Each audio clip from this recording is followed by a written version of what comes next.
Thank you. I want to welcome everybody here.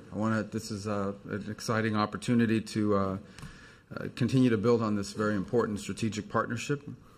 I know the President very much enjoyed the opportunity to have his conversations with the heads of state in Riyadh back in May. In May, right?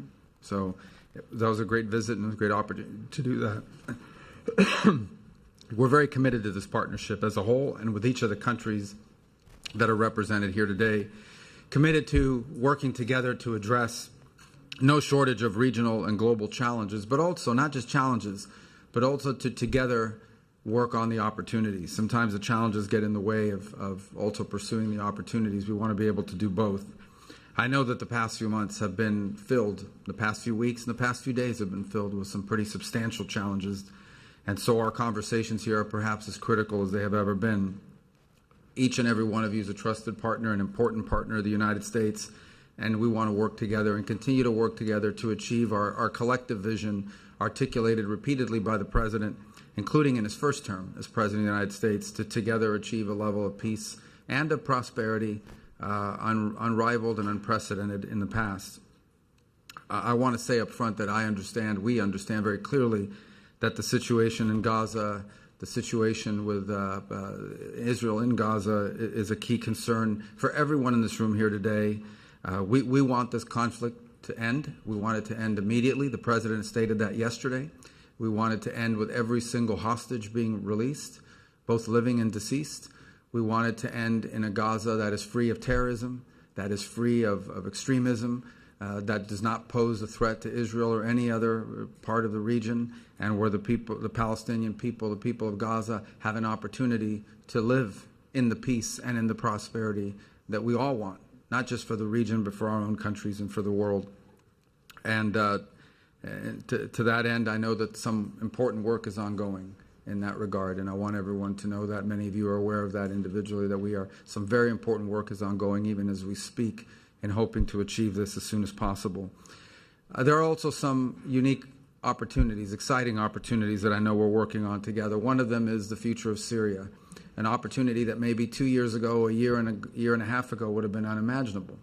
And the President remains committed, not just from the unilateral standpoint of the United States, but in partnership with every country represented here today, to give Syria every chance possible to build a strong, unified state that where the diversity of Syria is respected, but also a place that's stable, that's no longer a base of operation for extremists, that is no longer a base of operation for foreign actors that use it to launch attacks and destabilizing activity against their neighbors. In so many ways, the stability of Syria defines the stability of the region. We have potentially what could be a very historic opportunity to do something that, as I said, could not have been imagined just a couple of years ago. I know each member state here has been very involved in that regard. The President took a very bold action in May that we continued to follow up on and work on, and we remain very committed to that very important project, that very important opportunity.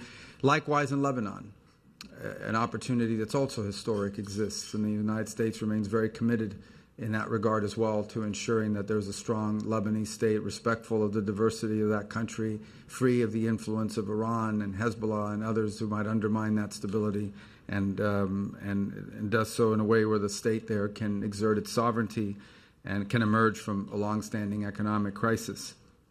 I think it's important to state that we have to remain clear-eyed by what we, at least the United States, strongly views as the destabilizing activities of the regime in Iran. Let me say at the outset, the United States, our people here, have tremendous admiration for the people of Iran. This is an ancient culture. This is a culture with a storied history, and it's one that we have much to share in common with. Unfortunately, it is led by leaders that we think have been more interested in exporting revolution and exporting destabilization than they have in building the prosperity of their own people. And as the President stated in his speech yesterday, we cannot allow the world's leading sponsor of terrorism to ever possess weapons of mass destruction like a nuclear weapon. So the good news is that that regime faces challenges today that are significant compared to just a few years ago. which perhaps provides the opportunity to do some of the things we want to do in the region, including in Syria, where they were a very destabilizing presence in support of Assad. So we have much to discuss here. This is an important forum, one we are 100% committed to. The President is personally committed to, both at the bilateral level with every nation represented here, but also through this format and this forum, which has proved to be extraordinarily valuable in our interaction with each of you. With that, I believe I am turning to... We're starting with the agenda? Okay, so we'll start. Yes, sir. Thank you. Thank you again. You're the chair, so